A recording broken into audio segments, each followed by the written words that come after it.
All right, thanks for joining us for your daily headlines. I'm Ruben Diaz. Let's get things started with the most important headline of the day, and that is, of course, weather. Winter weather headed this way. Meteorologist Tyler Moore joining us now with the latest. Yeah, Ruben, we got a lot going on over the next couple of days. This all starts to develop tonight into Wednesday through Thursday, even lasting impacts all the way into Friday. National Weather Service has gone ahead and upgraded a lot of us to a winter storm warning. Still a winter storm watch for Scott, Logan, Johnson County. But again, a lot of us under winter storm warnings now saying, hey, we're not just watching this, but this is going to happen and we're going to see some big impacts from this system. So let's break it down. For the rest of your Tuesday, cloudy skies, a chance for a few rain showers. Those rain chances increase into the overnight hours. Now, as we push by tomorrow morning, temperatures start to drop. We're falling into the 30s for your Wednesday morning, and then eventually down near freezing, mainly Fayetteville north into northwest Arkansas. So we are going to watch the chance for some freezing drizzle first across northwest Arkansas already by around lunchtime.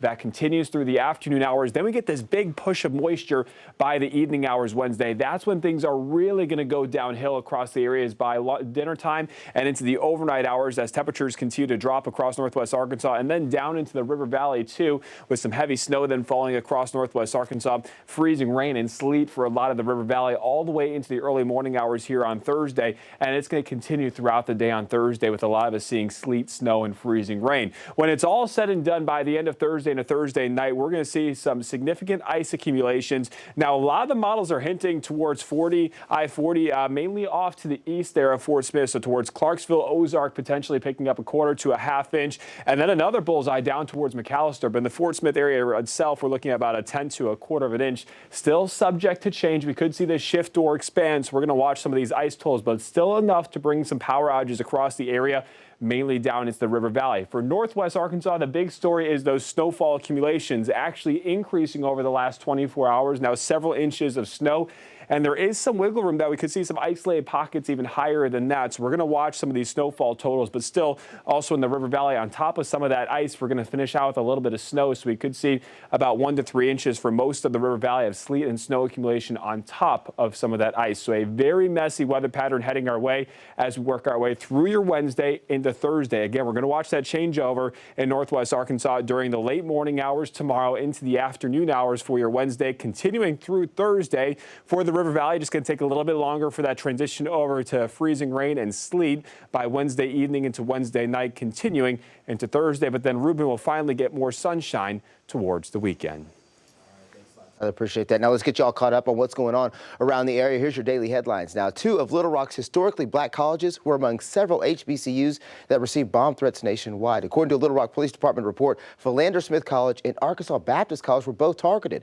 A suspect called 911 said he was a neo-Nazi and that he had set C4 charges at the colleges, as well as at a vehicle in a vehicle. Now, they said that the vehicle had a bomb in it at Shorter College in North Little Rock. Now, police were unable to locate the caller, and bomb squads did not find the bombs that were mentioned in the 911 call. OG&E and other utility companies across the area are getting ready for the winter weather that Tyler just mentioned. More than 3,000 workers are already being staged across the service area. The company's already gotten extra materials. They've got extra supplies. They are ready to deal with the potential for freezing rain, ice, and snow, which could damage trees and power lines, potentially leaving thousands of people without power. Now, the power company does want to remind everybody not to touch any downed power lines.